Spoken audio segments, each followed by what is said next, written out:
Passionnés et créateurs, bonjour à vous. On se retrouve aujourd'hui pour une deuxième vidéo réservée au Canva Workspace, le programme de la Scan & Cut.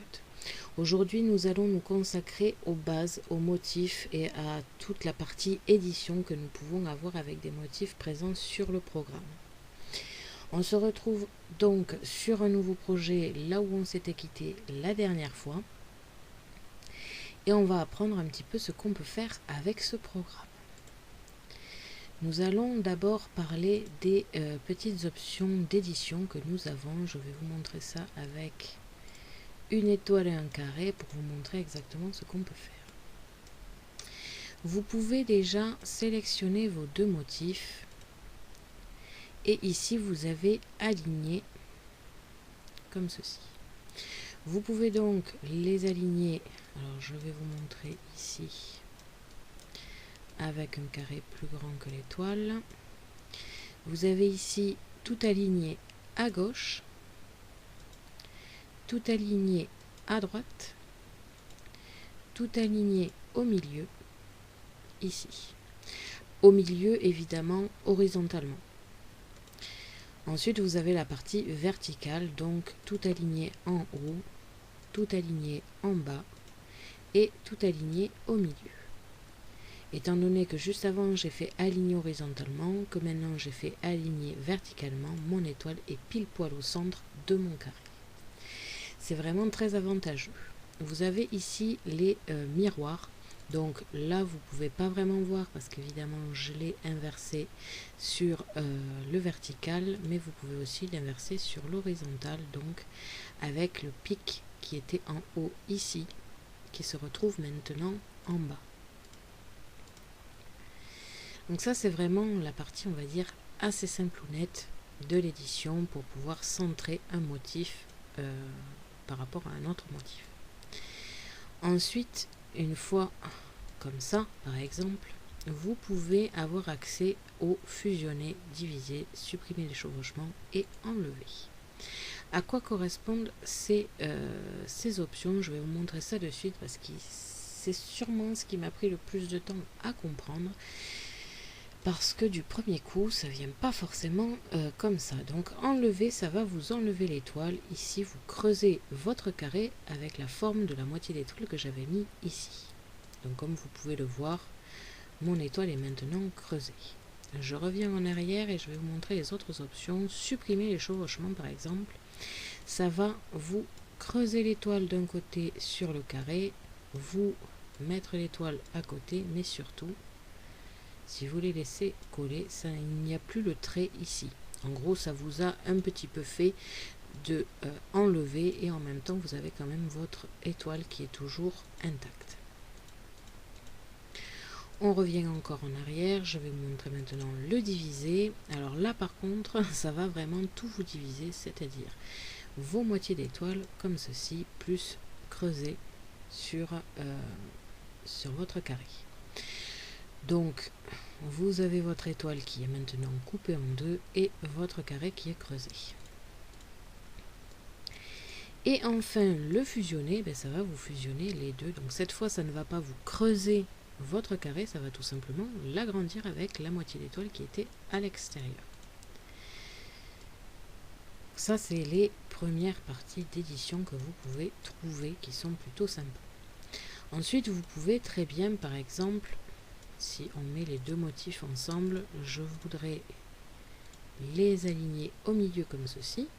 Le problème étant que si je prends mon carré, comme vous pouvez le voir, mon étoile, elle, reste pas au milieu. Je vais tout simplement sélectionner les deux et les grouper. Et là maintenant, vous avez accès à votre carré avec l'étoile qui restera proportionnel au carré toujours, Plus vous allez faire petit votre carré, plus votre étoile sera petite aussi. Plus vous allez agrandir, plus l'étoile va s'agrandir aussi, tout en gardant les proportions de base. Et évidemment, vous pouvez bouger sans crainte que l'étoile se décolle. Maintenant, si finalement, après réflexion, vous ne voulez pas mettre l'étoile au milieu, vous pouvez dégrouper et du coup récupérer votre étoile comme c'était avant. Donc ça, ce sont vraiment les premières choses à savoir, vraiment à apprendre. Faites-le plusieurs fois de sorte que le fusionner, diviser et compagnie soit vraiment bien appris, parce que des fois, c'est un petit peu compliqué de le comprendre. Ensuite, dans les options qui sont dans le clic droit toujours, vous avez les habituels couper, copier et coller. Vous pouvez dupliquer directement votre étoile et ça gardera exactement les mêmes proportions que la dernière fois que vous avez dupliqué. Supprimer, c'est toujours pareil, c'est supprimer. Après, il est vrai que copier-coller, couper-coller et supprimer, vous pouvez très bien le faire avec CTRL-X, CTRL-V, CTRL-C, CTRL-V et supprimer avec le bouton supprimer du clavier. Donc il est vrai que cette partie-là, je ne l'utilise que très rarement. Il peut arriver aussi que des fois, vous voulez absolument le carré qui est derrière. Donc je vais vous montrer ça en premier plan, voilà. Donc des fois, selon la façon dont vous avez organisé votre projet, vous voulez absolument modifier l'étoile qui est derrière. Le problème, c'est que quand je sélectionne l'étoile, c'est en fait le carré, car il est au premier plan. C'est là que ces motifs ici et ces boutons vont vous servir. Par exemple, je vais l'envoyer à l'arrière-plan, ce qui fait que quand je clique dans l'étoile, c'est l'étoile que je sélectionne. Moi, personnellement, je ne l'utilise que pour ça. Il est très rare quand je classe chaque motif que je mets vers le premier plan, vers l'arrière-plan. Je ne l'utilise vraiment que quand j'en ai besoin comme ça. Alors, je vous le dis parce que ça me vient juste de me faire le cas. Il arrive des fois ici, car ici, vous avez la dimension donc ici de l'étoile qui est marquée. Il arrive que ce bouton soit disparaissent, et s'il disparaît, ça veut dire que ça a un tout petit peu merdé. Donc dans ce cas là, vous sauvegardez votre projet et vous actualisez votre page. Ça va vous remettre à zéro un petit peu et vous réafficher cette partie là, car si vous n'avez pas cette partie là, la plupart du temps vous n'avez pas les options qui sont là et vous ne pouvez pas faire les propriétés sans ça. Donc c'est vrai que des fois ça merde un peu. Et du coup, vous actualisez, vous sauvegardez, vous actualisez, et puis c'est réglé. Donc là, ce sont les parties donc, du clic droit. On va continuer avec, par exemple, l'étoile, avec créer une ligne de décalage. Qu'est-ce que ça signifie? Alors là, vous avez encore plusieurs options qui s'offrent à vous dans un petit encadré. Vous avez l'espacement, donc plus vous agrandissez, plus il y aura de décalage de votre motif étoile par rapport à celui que cela va vous créer.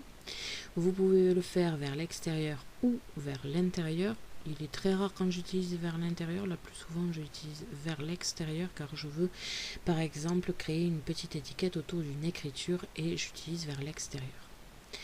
Et de là, vous pouvez aussi choisir que ça ne modifie rien du tout ou que la partie intérieure, donc là l'étoile que vous aviez créée, soit supprimée ou simplement que le tracé que vous allez faire soit une ligne de dessin. Et enfin, si vous voulez un angle arrondi ou un angle biseau, donc je vais vous montrer ça de suite, je vais faire un espacement de 5. C'est ce qu'ils vous mettent en premier. Il est très rare quand je le change. Après, il y a des motifs plus petits où je mets un plus petit espacement. Et je vais le faire en biseau pour vous montrer. Comme vous pouvez le voir, j'ai toujours mon étoile qui est ici, plus ici, un petit encadré qui s'est fait autour. L'avantage, c'est que si vous laissez ceci comme cela, vous allez créer une étoile tout simplement en découpe comme ça. Pour savoir exactement ce que cela va vous découper, si vous voulez garder cette étoile comme cela, vous faites diviser. Vous avez ici votre étoile qui est de nouveau disponible et ici la découpe que vous voulez réellement. Donc je vais vous le mettre d'une autre couleur et comme vous pouvez le voir, tout ce qui est bleu sera découpé, donc vous aurez un petit motif fin et joli. Vous avez donc aussi la version arrondie, comme cela. Ensuite, vous pouvez très bien faire deux étiquettes différentes. Là, c'est une découpe fine. Et vous pouvez tout simplement séparer vos deux papiers comme ceci. Et je vais vous le ramener au premier plan pour que vous voyez bien. Cela va vous créer une étiquette sur l'étau, autour de l'étau plus exactement. Donc c'est plutôt pratique pour créer facilement des étiquettes. Je l'utilise, comme vous allez le voir, plus souvent avec du texte. Je vais donc écrire un texte facile. Je vais créer une ligne de décalage, donc là je ne vais rien changer, en arrondi car mon écriture est plutôt arrondie. Et comme vous pouvez le voir, vous avez une étiquette qui s'est faite autour de votre bonjour. Donc là pareil, souvent je l'utilise plutôt dans ce format là, c'est-à-dire avec deux papiers différents que je superpose l'un sur l'autre pour créer une étiquette de texte. Vous pouvez dans le même cas diviser les deux. Alors là par contre il va falloir vous amuser à enlever tout ça. Donc vous avez deux solutions, soit vous le laissez comme ça et dans ce cas là vous aurez une découpe comme ceci, mais évidemment vous n'aurez pas les ronds qu'il y a en principe à l'intérieur de vos O et de votre B. Donc ça c'est un choix, vous faites comme vous voulez. Il est très rare, comme je vous dis, que je l'utilise comme ceci car la plupart du temps je fais tout simplement que superposer mes deux écritures ensemble. C'est là que par exemple si vous avez bien mesuré votre étoile ou votre bonjour, donc on va le faire de suite, que vous l'avez mis au milieu comme ceci, que vous groupez, pareil pour les deux étoiles, que vous groupez. Comme ça, vos motifs ne bougeront plus. Alors ça, par contre, ça marche juste avant de télécharger. Pour vous donner un petit peu une idée du motif. C'est-à-dire que si sur votre carré, donc sur votre carte qu'on va positionner d'une couleur particulière, on va la mettre rose, et que vous voulez mettre votre bonjour comme ça, avec l'étoile ici qui fait comme ça, et ici l'étoile que vous allez mettre à côté. Comme ça, vous aurez une idée du modèle que vous aurez à la fin. Par contre, avant de télécharger et de découper, faites bien attention de découper vos motifs et de les sortir, parce que sinon ça va découper, comme quand on a fait diviser tout à l'heure, ça va découper les deux motifs séparément. Donc vous pouvez tout simplement séparer tous les motifs et ensuite télécharger et le mettre sur votre Scan and Cut. Donc c'est des petites manœuvres à prendre en compte, mais après ça peut faire de très très jolies choses.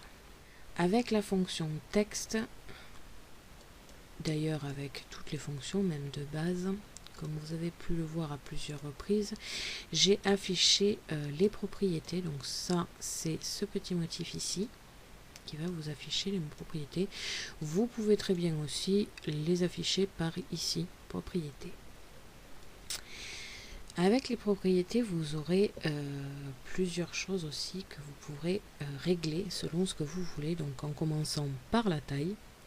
Personnellement, j'utilise, en tout cas quand je veux faire une base de carte carré, j'utilise le carré. Même si je veux un rectangle, parce qu'au final ce sera un rectangle, je prends toujours le carré. Comme de toute façon je modifie toujours la taille, je ne me prends pas la peine de chercher le rectangle que je veux absolument et ainsi de suite. Alors vous avez donc ici la taille. Conserver les proportions, donc conserver le rapport d'aspect. C'est-à-dire que si je mets 20 cm, donc 200 mm, ça me fera un carré de 200 par 200. Si je veux une carte qui fasse 15 cm de hauteur sur 24 cm de largeur, j'enlève les proportions. Vous pouvez très bien aussi, plutôt que de tourner comme ceci, alors si vous voulez quelque chose un petit peu freestyle, vous vous en foutez. Maintenant, si vous voulez une taille correcte, un degré correct, si vous voulez le tourner à 90 degrés, ben vous tapez tout simplement 90 degrés.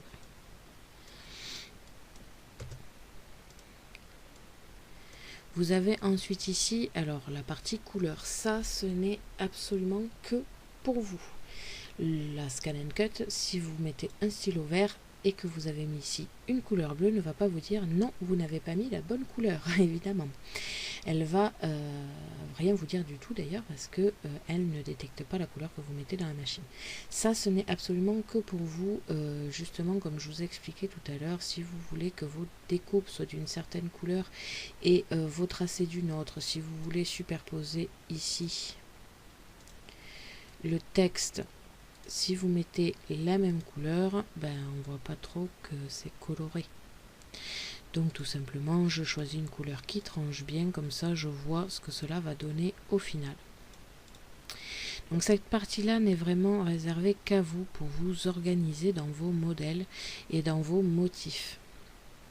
Vous avez ici le type de ligne, donc justement comme je vous en parlais tout à l'heure, vous avez la ligne de découpe et de dessin, c'est-à-dire qu'avec ça, quand vous allez aller sur votre machine, quand vous allez sélectionner soit traçage, soit découpé, elle ne va pas faire la différence entre ça, vous voulez peut-être le découper, ou ça, vous voulez peut-être le tracer. Elle, quoi que vous choisissiez sur la machine, elle va vous faire les deux. C'est là que ligne de découpe et ligne de tracé rentrent en compte, c'est-à-dire que si je veux que mon texte ici soit tracé et qu'ici ce soit découpé, si je superpose les deux comme ceci, quand je vais choisir découper, elle va me découper que le rectangle. Si je choisis tracer, elle va ne m'écrire que texte. À penser à le faire à chaque fois. Il est vrai qu'au début, que je n'avais pas les stylos, je m'en foutais complètement et je laissais là-dessus parce que de toute façon, je n'avais pas les stylos. Maintenant que j'ai les stylos et que la plupart du temps, je fais des écritures avec, je vous conseille de toujours choisir l'option que vous voulez que ce soit. Même si c'est un peu à part, prenez l'habitude de sélectionner ligne de découpe et ligne de tracé selon ce que vous voulez faire. Et enfin ici, remplissez la surface dans le contour avec la fonction de dessin, c'est-à-dire que mon bleu ici, mon bleu clair, sera rempli automatiquement. Il suffira juste de choisir le modèle de remplissage. Alors ça, j'ai pas encore compris exactement comment ça fonctionnait, car je l'ai souvent sélectionné et ça ne me le fait pas automatiquement, il faut que je le fasse par la machine. Donc ça, c'est vrai que pour l'instant, je ne sais pas trop à quoi ça sert. Et ici, pointillé ou tracé, tout simplement, le premier c'est une ligne de découpe, comme vous pouvez le voir ici, j'ai un petit trait noir qui se fait. Alors je fais toujours une différence d'ailleurs entre mon trait et l'intérieur, car souvent c'est ça qui va m'intéresser aussi. Et le deuxième, je l'ai utilisé, ce sont mes pointillés pour déchirer, c'est-à-dire que par exemple pour mes bons de cadeaux que j'avais réalisés pour la Saint-Valentin, j'avais utilisé ces pointillés pour pouvoir les déchirer facilement. Et le troisième sert pour moi, en tout cas, pour le pliage, c'est-à-dire que ça va assez vous marquer le pliage pour que vous puissiez plier facilement, tout en ne déchirant pas votre papier. Après les autres, c'est très rare quand je les utilise pour l'instant. Je n'utilise vraiment que ces trois, car c'est vraiment ces trois que j'ai le plus souvent besoin. Sur la partie texte, vous avez d'autres options dans ces propriétés, les mêmes ici et ici. Mais par contre ici, vous avez toutes les polices d'écriture que vous pouvez faire avec les flèches, descendre pour voir toutes les propositions de police d'écriture que vous avez accès. Et tout simplement, quand vous allez arriver à la fin, comme vous pouvez le voir, mon motif descend. C'est là qu'on s'aperçoit qu'il n'y a pas beaucoup d'écriture non plus. Et l'espacement des lettres, comme vous pouvez le voir, va vous servir à espacer ou rapprocher vos lettres. À savoir, du coup, c'est là que l'aide m'a été utile, qu'on n'a pas cette option sur Firefox. Sur Firefox, vous n'avez pas du tout la possibilité de changer l'espacement des caractères. C'est pour ça que je ne travaille que sur Google Chrome maintenant pour pouvoir choisir l'espacement. À quoi cela va servir? Je vais vous montrer avec une écriture comme celle-là. Je vais ici coller tout mon texte ensemble. Alors comme vous pouvez le voir, le E et le X ne sont pas entièrement collés. Je vais donc choisir une écriture comme celle-là par exemple, où tout est collé les uns aux autres. Et là je vais réaliser la partie fusionnée, ce qui va, comme vous pouvez le voir, ne plus me séparer toutes mes lettres. C'est-à-dire qu'à la découpe, il n'y a que ici les contours qui vont réellement se découper. Et mon texte, pour le coup, sera comme ceci. C'est-à-dire que je pourrais le prendre, le T sera attaché au E, sera attaché au X et au T. Très pratique aussi pour faire des petits mots sympathiques à poser sur une carte. Comme vous pouvez le voir, je suis revenue en arrière et là, ça aurait découpé le T, le E avec la moitié du X qui s'enfoncerait dedans, le T, ainsi de suite. Donc ça aussi, plutôt sympa à utiliser pour ça. Donc ça, ce sont les options vraiment de base, celles qui vont vous aider la plupart du temps pour vos cartes et tous vos projets d'ailleurs, Scan and Cut. Ensuite, vous avez d'autres options, le tracé, comme ceci. Comme vous pouvez le voir. Et le tracé ici, à la main. Sont deux autres options qui vont vous être utiles. Alors le tracé à main levée, vous n'allez pas forcément en avoir l'utilité si vous êtes à la souris. Étant donné que je le fais assez souvent, je peux vous dire que ce n'est pas facile du tout. Il vous faut absolument pour le tracé à la main levée, si vous savez dessiner, avoir une tablette graphique. Parce qu'avec la souris, vous avez tendance à saccader un petit peu votre motif et à ne pas faire quelque chose de droit. Je vous conseille sérieusement une tablette graphique pour ça. Et le tracé au point, ça c'est plutôt sympa pour faire des tracés bien droits selon ce que vous voulez faire. À savoir qu'il y a une petite astuce que j'ai eu du mal à trouver, mais après quelques recherches j'ai réussi. Si vous faites un trait comme ça, vous ne pouvez pas savoir si vous êtes exactement droit. Même en vous aidant des pointillés, vous n'êtes pas sûr que vous avez tapé vraiment dans le droit. Pour cela, vous cliquez tout simplement, vous restez appuyé sur le bouton Shift de votre clavier et comme vous voulez le voir, le trait est attiré comme aimanté par des angles bien droits. Donc vous pouvez tracer une ligne droite ici, soit partir ici à 45 degrés, soit à 90 et faire vraiment un carré à peu près, mais vraiment faire des carrés à angle droit. Donc ça aussi c'est une option plutôt sympa à réaliser. Autre chose où ce tracé point par point va vous être utile, vous cliquez deux fois sur votre carré et je vous ai remis en transparence ici, vous cliquez deux fois, vous avez des points qui s'affichent avec une ligne bleue sélectionnée. Ça va vous servir par exemple ici à tracer le milieu, car le point que vous rajoutez grâce à ajouter un point se mettra toujours au milieu, quoi que vous fassiez. Et vous pouvez l'enlever comme ceci aussi. Vous pouvez enlever alors. Ici, c'est contour ouvert ou fermé. Alors, il est vrai que je n'ai pas encore compris l'utilité de cette chose. Certaines fois, j'en ai besoin pour pouvoir tracer ici, plutôt qu'une ligne de découpe, une ligne de pliage. Le problème, c'est que si je veux faire exactement pareil en face, je ne peux pas.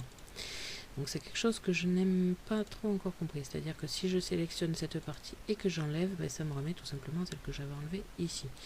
Donc j'ai pas encore tout saisi, mais si jamais un jour je trouve, je vous le dirai. Donc là c'est supprimer un point. Donc là, comme vous pouvez le voir, si je supprime, ça me fait un triangle. Là si je le supprime, ça m'enlève tout simplement le point que j'avais mis tout à l'heure. Donc là je le mets au milieu et ici aussi.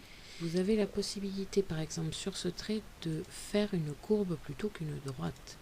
Ça va vous rajouter ici 2 points que vous pouvez très bien masquer grâce à cette petite option. Je vais vous expliquer dans un instant à quoi sert exactement cette option. Vous avez la possibilité donc de transformer votre droite en tout simplement en courbe que vous pouvez faire dans les deux sens. Vous pouvez vraiment vous amuser. Et cette option de masquer les points va vous servir par exemple si je clique ici. Alors attendez, je vais être encore plus folle. Si je clique ici et qu'après je veux resélectionner cette partie du segment, je ne peux pas. Parce que tout simplement mon trait de courbe est ici. C'est là que masquer les points vont m'aider, car après je peux plus facilement avoir accès à ma courbe. Donc ça c'est plutôt sympa aussi. Donc je remets en droite partout car je veux que ce soit une carte bien carrée. J'ai créé ici mes 2 points au centre pour pouvoir tracer mon trait de pliage. Je prends le tracé point par point et comme vous pouvez le voir, quand je m'approche du milieu, il y a un carré qui se met automatiquement. C'est le carré que nous avons créé tout à l'heure. Vous le faites en bas aussi et là vous avez une droite bien au milieu, bien centrée. Je la transforme avec les pointillés ici de pliage en trait de pliage et vous avez une base de carte déjà bien tracée. Si vous avez des modifications à faire sur cette base, surtout ne groupez pas encore les deux, sinon ça va vous marquer qu'il y a une erreur car le tracé n'est pas plein, ce qui est vrai vu qu'il y a les pointillés au milieu. Donc si vous voulez par exemple, comme j'ai fait tout à l'heure, creuser une étoile, ne groupez pas les deux. Par contre, car il y a un mais, il ne faut surtout pas bouger le carré. Parce que sinon, comme vous pouvez le voir, je ne sais plus où est mon milieu. Quand vous avez terminé votre base, vous groupez les deux et du coup, votre tracé de pliage est fait.